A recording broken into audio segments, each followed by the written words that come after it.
सुबह का वक्त था और अली ने अपनी जिंदगी बदलने का फैसला किया और 10,000 स्टेप्स चैलेंज स्टार्ट किया।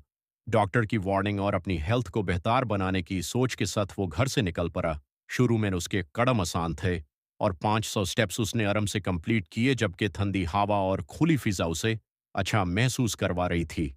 लेकिन जैसे जैसे वो आगे बढ़ता गया, 2,000 और 3,500 स्टेप्स पर थकन महसूस होने लगी।